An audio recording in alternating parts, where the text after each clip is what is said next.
العالمين والعاقبة للمتقين والصلاة والسلام على سيد الأنبياء والمرسلين أما بعد فأعوذ بالله من الشيطان الرجيم بسم الله الرحمن الرحيم إنما يخشى الله من عباده العلماء صدق الله العظيم وبلغنا رسوله النبي الأمين الكريم ونحن على ذلك لمن الشاهدين والشاكرين والحمد لله رب العالمين. انتہائی ادب اور احترام کے ساتھ بارگاہ رسالت مآب صلی اللہ تعالی علیہ وسلم میں درود پاک کا نذرانہ پیش کریں اور پڑھیں بآواز بلند اللہم صل علی سیدنا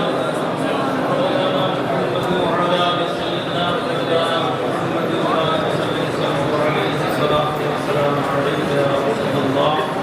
صلی اللہ تعالی علیہ وسلم. آپ حضرات اپنے ماتھے کی آنکھوں سے ملاحظہ فرما رہے ہیں کہ منبر رسول پر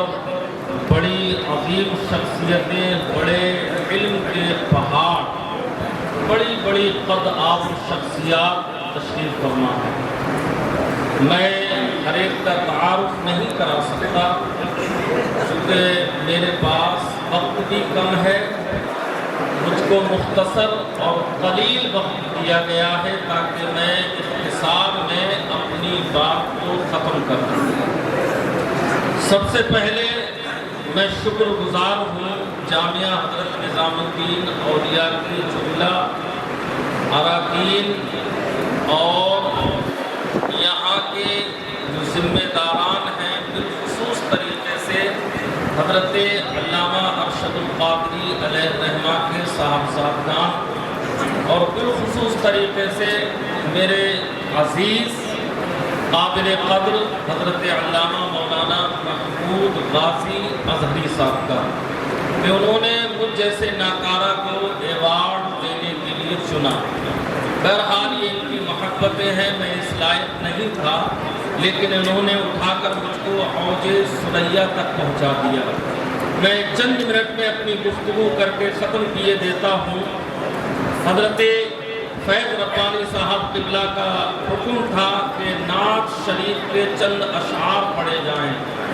چونکہ میں نعت شریف نہیں پڑھتا ہوں اور نہ میری آواز اس لائق ہے کہ میں آپ حضرات تک نعت پاک پہنچاؤں یا نعت کے اشعار پہنچاؤں. بس نثر میں چند شعر میں آپ تک پہنچا رہا ہوں. میری مٹھی میں ہے کچھ خاک تیرے آستانے کی،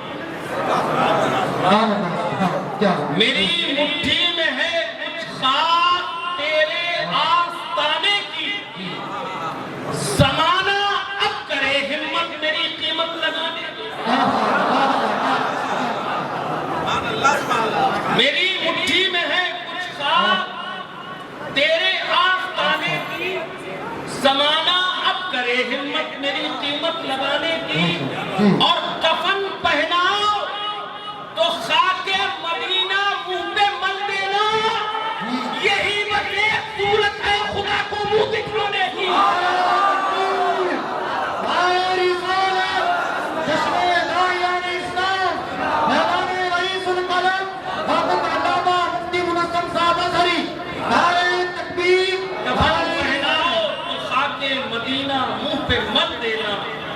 یہی بس ایک صورت ہے خدا کو منہ دکھانے کی، زمانہ اب کرے ہمت میری قیمت لگانے کی. اور حضرت علامہ ارشد القادری صاحب قبلہ، تو ان کے نام کے ساتھ لفظ قادری ایسا مل گیا ہے گویا کہ یہ جزء لا ينفك ہے، یہ جو جدا ہی نہیں ہوتا. تو اسی کو کسی شاعر نے بڑے اچھوتے انداز میں کہا تھا، ادب کے ساتھ گلے باغے فاطمی لکھ دو، ادب کے ساتھ گلے باغے فاطمی لکھ دو، جناب غوث کو شہزادے علی لکھ دو، جناب غوث کو شہزادے علی حشر میں رہنا ہے، ان کے سائے میں ہمارے نام کے آگے بھی قادری لکھ لو۔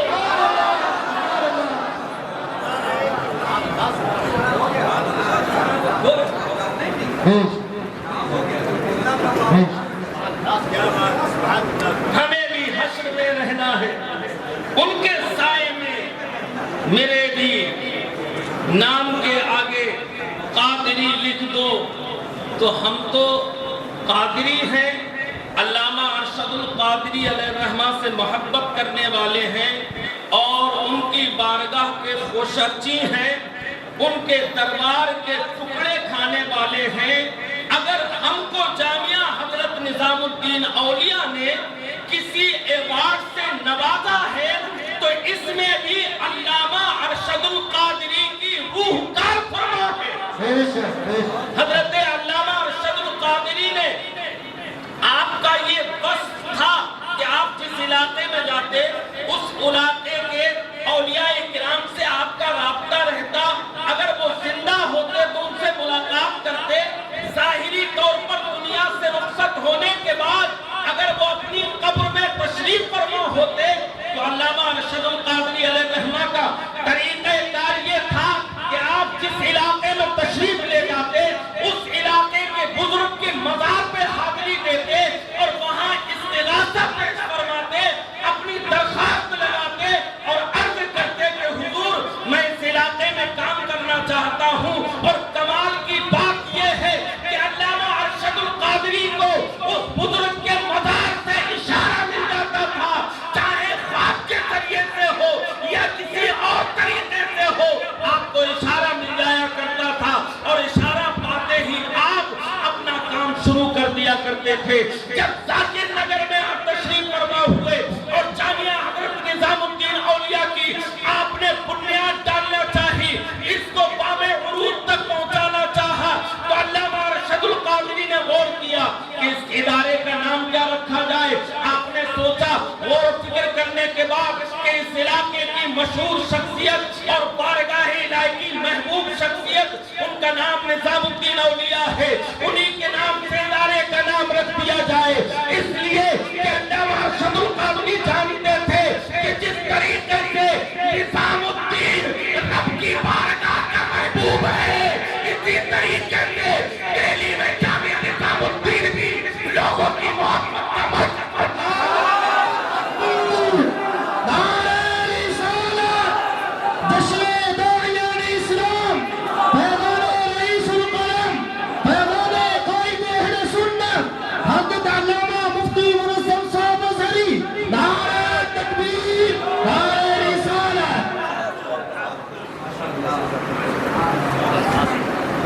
اس ادارے کو کوئی کتنا ہی گھٹانا چاہے گھٹا نہیں سکتا ہے، اس کے مرتبے کو کم کرنا چاہے کم نہیں کر سکتا، یہاں کے طلباء کو کوئی زیر کرنا چاہے کر نہیں سکتا۔ مجھ جیسے ناکارہ کا چیلنج ہے، کوئی بھی پتہ ارشد القادری کے غلام سے مناظرہ کرنے کا دیا اڑا۔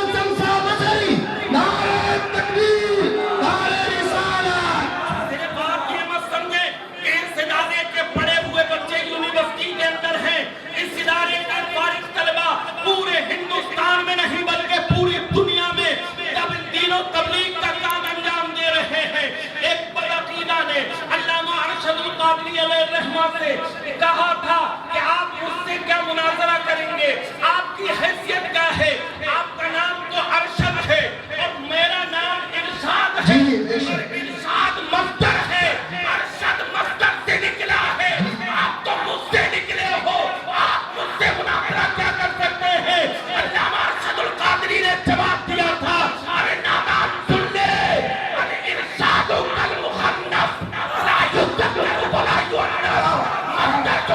مخنث ہوتا ہے، نہ مذکر ہوتا ہے، نہ مؤنث ہوتا ہے۔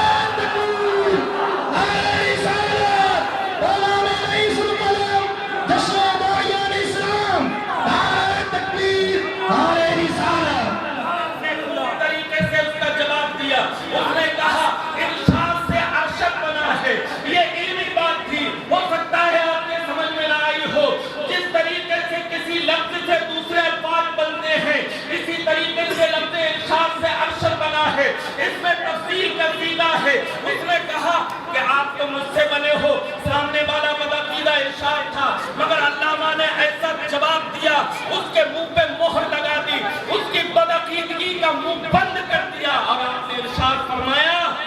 ارشاد یہ مصدر ہے، اور المصدر کالمخنث، مصدر جو ہوتا ہے وہ ہجرہ ہے، نہ معارف ہوتا ہے نہ ماتو ہوتا ہے۔ اگر تو عاشق سے مناظرہ کیا کرے گا، پہلے تو اپنے آپ کو مرد ثابت تو کر دے۔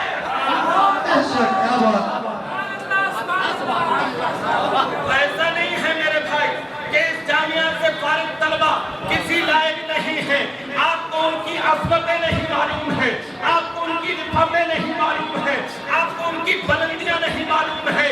آپ دیکھ لیجئے کسی بھی یونیورسٹی کے اندر، یہاں تک کہ جامعہ الازہر جیسی یونیورسٹی کے اندر سب سے زیادہ اچھے مارک لانے والے، سب سے اچھے تعلیم حاصل کرنے والے طلباء کی جماعت جامعہ حضرت نظام الدین اولیاء سے فارغ۔